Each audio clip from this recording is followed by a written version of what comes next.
여러분, 안녕하십니까? 오늘 소개해드릴 물건은 겉으로 보기에는 아주 멀쩡하고 입지도 탄탄한 아파트입니다. 그런데도 무려 시세의 절반 가격으로 나왔습니다.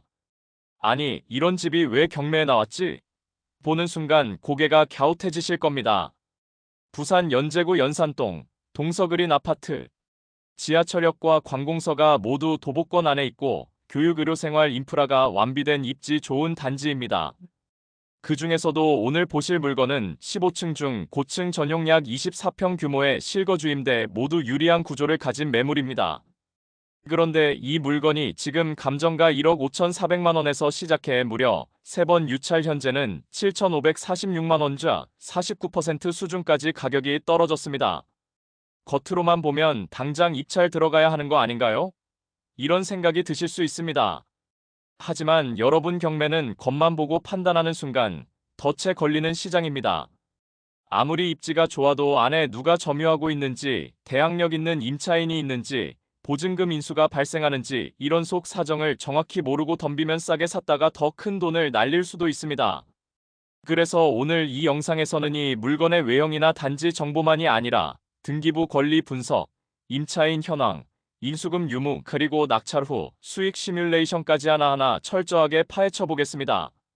끝까지 함께 해주신다면 이 물건이 정말 지금 들어가야 할 기회인지 아니면 조용히 지나쳐야 할 함정인지 분명히 판단하실 수 있을 것입니다. 그럼 지금부터 사건 번호 2024 타경 63,092호 부산 연제구 연산동 동서그린 아파트 902호, 이 물건의 진짜 가치를 함께 살펴보시겠습니다. 여러분, 그럼 이번엔 이 물건의 구체적인 입지와 단지 정보, 그리고 기본적인 경매 정보를 차근차근 살펴보겠습니다. 오늘 소개해드리는 경매 물건의 사건 번호는 2024 타경 63,092호입니다.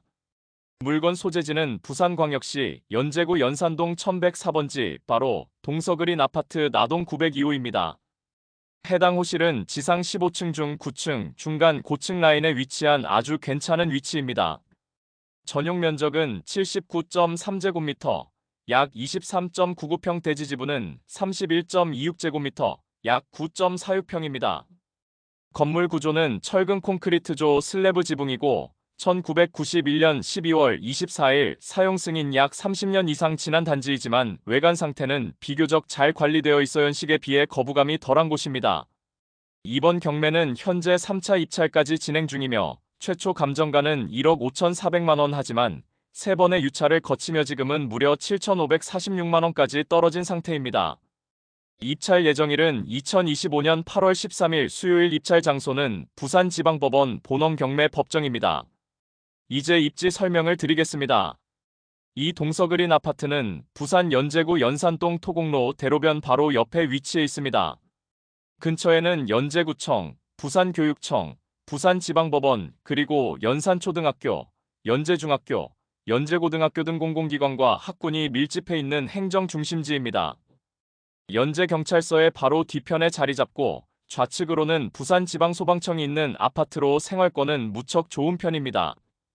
버스 정류장은 도보 3분 이내에 위치해 있고 도보권에 연제구청역, 시청역, 물망고력 등이 있어 지하철 접근성도 매우 우수합니다. 도로망 역시 중앙대로, 거제대로, 동서고가도로가 연결돼 차량 이동 또한 편리합니다. 단지 내 구조는 계단식으로 설계되어 있으며 해당 호실은 남향 중간 고층 라인으로 일조량, 환기, 조망 모두 균형 잡힌 세대입니다. 내부는 방 3개, 욕실 1개, 중산층 실거주 수요가 많은 전형적인 24평 구조로 직장인, 교사, 관공서 종사자 등 전세 수요도 꾸준한 곳입니다. 주차장은 다소 협소한 편이지만 전세 또는 월세 임대 전략을 활용하신다면 큰 문제는 되지 않을 수 있습니다. 생활 편의시설 역시 뛰어납니다. 도보권의 대형마트, 병원, 약국, 은행, 편의점, 그리고 다양한 카페와 음식점이 들어서 있어 차량 없이도 일상생활이 가능한 수준입니다. 무엇보다 이 지역은 관공서와 학교 중심의 고정 수요가 풍부하고 시세 자체가 안정적이기 때문에 단기 시세 차익형 투자든 전세, 전환형 보유된 모두 전략을 세우기 좋은 물건이라고 판단됩니다. 요약하자면 행정중심지 입지, 실거주 및 전세 수요 풍부, 교통학군 편의시설 완비, 실사용 면적 및 대지 지분 안정, 그리고 감정가 대비 49% 수준까지 떨어진 낙찰가. 이런 조건이 갖춰진 물건이라면 단순히 유찰돼서 싸다가 아니라 의미 있는 저평가 즉 투자 기회로 볼 수 있는 겁니다. 하지만 여러분 겉이 아무리 멀쩡하고 입지가 좋아도 경매는 결국 속이 중요합니다. 이제 다음 단계에서는 이 물건의 등기부 권리 분석 그리고 실제 거주자와 임차인 현황을 분석해서 과연 명도는 쉬운지 인수해야 할 보증금은 없는지 철저히 확인해 드리겠습니다. 여러분 겉으로 보기엔 멀쩡하고 입지도 좋은 이 아파트. 하지만 경매에서는 절대로 겉만 보고 판단해서는 안 됩니다. 가장 중요한 건 바로 등기부 권리 관계와 점유자 현황, 그리고 임차인의 대항력과 보증금 인수 가능성 여부입니다. 이제 이 물건의 속 사정을 함께 들여다보시죠. 먼저 등기부를 살펴보겠습니다. 이 물건의 말소기준 권리는 2017년 2월 9일 한화생명보험에서 설정한 근저당권입니다. 그보다 앞선 근저당이나 가압류, 가처분 등은 존재하지 않습니다. 즉, 이 한화생명보험의 근저당이 기준이 되고 그보다 나중에 설정된 권리는 모두 소멸 대상이 됩니다. 그 이후에는 2022년과 2023년에 각각 또 다른 근저당권이 설정되어 있고 2024년에는 채권 최고액 2천만 원의 압류도 등재되어 있습니다. 하지만 모두 말소기준 권리 이후 권리이기 때문에 낙찰자가 이를 인수할 일은 없습니다. 등기부상 권리관계는 매우 깔끔하다고 보셔도 좋습니다. 이제 임차인과 점유자를 확인해 보겠습니다. 바로 이 부분이 이 물건의 핵심입니다. 전입세대 열람 내역을 보면 이영이라는 임차인이 2024년 2월 7일에 전입신고를 한 것으로 확인됩니다. 또한 확정일자도 있는 상태입니다. 다만 보증금은 미상으로 명시되어 있고 배당 요구는 하지 않았습니다. 여기서 중요한 건 이 임차인의 전입일자가 말소기준 권리보다 훨씬 늦은 시점이라는 점입니다. 정리하자면 말소기준 권리일자 2017년 2월 9일 임차인 전입일자 2024년 2월 7일 확정일자 있음 배당 요구 없음 보증금 미상 대항력 없음. 즉 이 임차인은 대항력 없는 임차인이며 배당 요구도 하지 않았기 때문에 낙찰자에게 보증금 인수 책임이 발생하지 않는 구조입니다. 자, 그럼 점유 상태는 어떨까요? 현황조사서에 따르면 채무자 겸 소유자는 별거 중이며 제3자인 이영이 점유하고 있으므로 표시되어 있습니다. 즉 실소유자는 부재 중이고 현재는 임차인으로 추정되는 제3자가 거주 중이라는 뜻입니다. 그리고 문 앞에는 경매 진행 안내문이 부착되어 있었고 별다른 점유권 주장을 하지 않았다는 내용도 확인됩니다. 그렇다면 명도는 쉬울까요? 이 부분은 약간의 여지가 있습니다.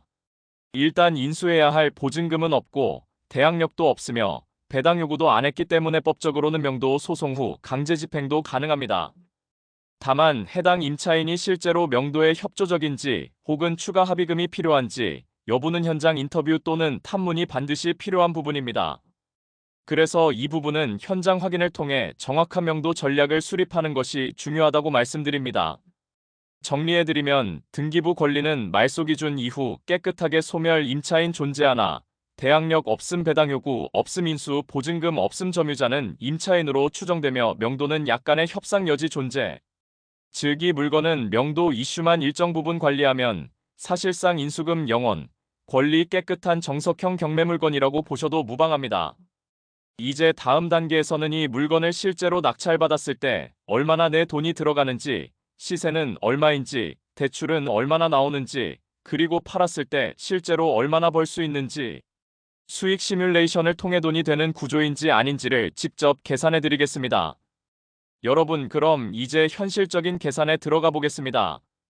이 물건을 실제로 낙찰받았다고 가정했을 때 과연 내 돈은 얼마나 들어가는지 그리고 대출을 받으면 이자가 얼마나 나가고 그에 비해 내가 직접 넣은 돈은 얼마나 손해를 보는지 하나하나 따져보겠습니다. 우선 낙찰가는 7,546만 원으로 가정하겠습니다. 감정가의 49% 수준이죠. 이 물건은 일반 아파트입니다. 그래서 금융기관에서 통상 낙찰가의 70%까지 대출이 가능합니다. 그럼 어떻게 되느냐 7,546만 원 중에서 70%인 5,282만 원은 대출, 나머지 30%인 약 2,264만 원은 내 돈으로 넣어야 합니다. 하지만 여기서 끝이 아닙니다. 경매에는 반드시 따라붙는 부대 비용이 있습니다. 취득세 약 347만 원, 기타 등록세, 교육세, 인지세, 법무사 비용, 송달료, 거기에 명도 비용까지 보수적으로 계산하면 전체 부대 비용은 약 500만 원 정도가 들어갑니다. 그럼 낙찰을 받고 실제로 내 통장에서 빠져나가는 돈은 2,264만 원, 500만 원 총 약 2,764만 원, 즉 약 2,800만 원 정도의 실투자금이 필요한 셈입니다. 그 다음은 이자 계산입니다. 내가 70% 대출을 받았죠? 대출금은 5,282만 원, 이자가 연 4%라고 하면 1년이면 이자가 약 211만 원, 매달 빠져나가는 금액은 약 17만 6천 원입니다. 즉, 아무것도 안 하고 가만히 있어도 한 달에 17만 원 넘는 이자를 은행에 꼬박꼬박 갚아야 한다는 말입니다.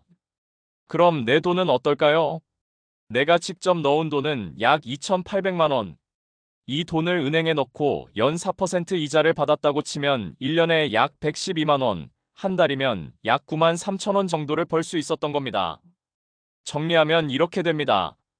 이 물건을 낙찰받으면 매달 은행에 17만 원의 이자를 내고 내가 쓴 돈은 9만 원 정도의 이익을 포기하는 구조입니다. 그렇다면 이 아파트를 월세나 전세로 돌렸을 때 이 이자와 기회비용을 커버할 수 있을까? 그건 다음 단계에서 수익 시뮬레이션을 통해 전세를 놓았을 때 혹은 팔지 않고 월세를 받았을 때 매달 얼마를 벌 수 있는지 직접 계산해서 말씀드리겠습니다. 여러분, 그럼 이번엔 이 아파트를 전세로 돌렸을 경우 수익이 어떻게 구성되는지 실제로 계산해 보겠습니다. 앞서 보셨듯이 이 물건은 7,546만 원에 낙찰받는다고 가정했고 여기에 대출 70% 내가 준비해야 할 돈은 약 2,800만 원, 매달 나가는 대출이자 약 17만 원대, 돈의 기회비용 약 9만 원쯤, 총 26만 원 정도의 손해가 매달 발생하는 구조였습니다. 그렇다면 이걸 전세로 돌렸을 때 어떨까요?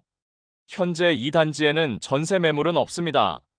네이버 부동산 기준으로는 오직 매매만 확인되고 있습니다. 따라서 보수적으로 전세 1억 원에 세팅 가능하다고 가정하겠습니다. 이 물건의 낙찰가가 7,546만 원이죠. 여기에 부대 비용까지 포함해 총 투자금이 약 8천만 원. 그런데 전세 보증금이 1억 원이라면 어떻게 되겠습니까? 전세 보증금 1억 원을 받고 낙찰가와 모든 비용을 모두 상환한 후에도 2천만 원 이상의 잉여 자금이 그대로 내 통장에 남게 되는 구조가 됩니다. 쉽게 말해서 내 돈은 한 푼도 들어가지 않았을 뿐 아니라 되려 2천만 원 정도가 역으로 남습니다. 여기서 끝이 아닙니다. 그 2천만 원은 내가 꺼낸 돈이 아니라 전세 보증금에서 남는 잉여금이기 때문에 이자 부담도 없고 세금도 사실상 크지 않습니다.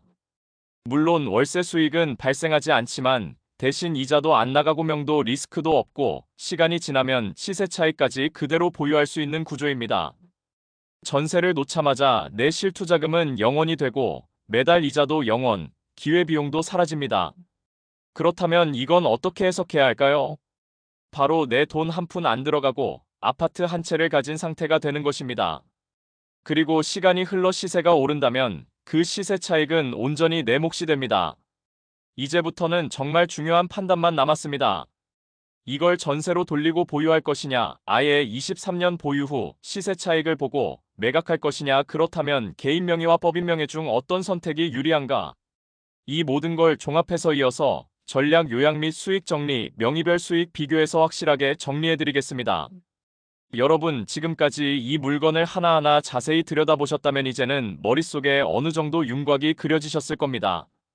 이거 정말 해볼 만하겠다. 혹은 이 정도면 들어가도 되겠다. 이런 생각, 솔직히 조금은 드셨을 겁니다.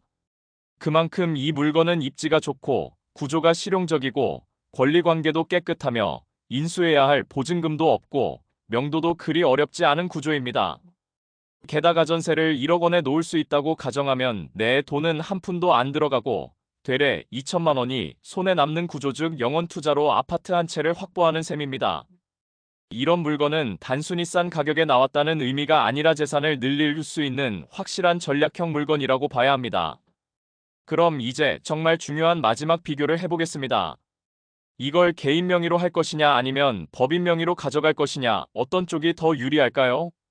먼저 개인 명의로 2년 이상 보유 후 매도하는 경우입니다. 매도 가격 1억 5,500만 원 가정. 낙찰가 비용 포함 약 8천만 원. 시세 차익 약 7,500만 원. 장기 보유 특별공제 8% 적용. 양도소득세 약 7,900만 원 예상. 최종 손에 남는 수익 약 5,600만 원, 5,800만 원. 다음은 법인 명의로 보유 후 매도하는 경우입니다. 법인은 장기 보유 특별공제가 없고 세율은 22% 지방세 2.2% 총 24.2% 적용. 예상 세금 약 1,900만 원 전후. 최종 손에 남는 수익 약 5,700만 원 전후. 하지만 여기서 끝이 아닙니다. 법인은 차량 운영비, 감가상각, 가족 인건비, 접대비 등 비용 처리가 가능하기 때문에 실질적으로 손에 남는 금액은 더 커질 수 있습니다. 특히 부동산을 반복적으로 운영하실 계획이라면 법인 명의로 운용하는 것이 절세 전략과 자산 확대 측면에서 더욱 유리하다고 할 수 있습니다. 정리해보면 이렇습니다. 개인명의 단기 투자자에게 유리, 공제 혜택 있음, 양도소득세는 있지만 구조 단순함. 법인명의 세율은 고정이지만 비용 처리 가능, 추후 다주택 리스크 없음, 자산 운영과 절세의 유리. 즉 단발성 투자라면 개인도 나쁘지 않지만 중장기적으로 부동산을 운용하시려는 분들은 법인 명의가 전략적으로 훨씬 더 유리하다고 보셔야 합니다. 여러분, 이 물건은 단순한 유찰된 물건이 아닙니다. 권리가 깨끗하고 실투자금도 거의 들지 않고 명도 부담도 낮고 전세 수익과 시세 차익이 모두 보장된 정석 중의 정석 투자형 물건입니다. 그리고 중요한 건 타이밍입니다. 지금 이 영상을 보고 있는 이 순간 경쟁자는 이미 현장에 다녀왔을 수도 있고 또 다른 투자자는 입찰 준비를 마쳤을 수도 있습니다. 제가 드릴 수 있는 가장 현실적인 조언은 이겁니다. 혼자 분석하다가 놓치지 마십시오. 좋은 물건은 빨리 판단하고 빨리 움직이는 사람이 가져갑니다. 이 영상이 조금이라도 도움이 되셨다면 구독과 좋아요, 그리고 화면 아래의 멤버십 가입 버튼도 한번 눌러보십시오. 멤버십에 가입하시면 이런 물건을 입찰일 한참 전에 요점만 정리된 형태로 직접 안내해드리고 있습니다. 영상은 누구나 볼 수 있지만 실전은 준비된 사람만 이깁니다. 다음 영상에서는 더 강력한 물건으로 찾아뵙겠습니다. 끝까지 시청해주셔서 감사합니다.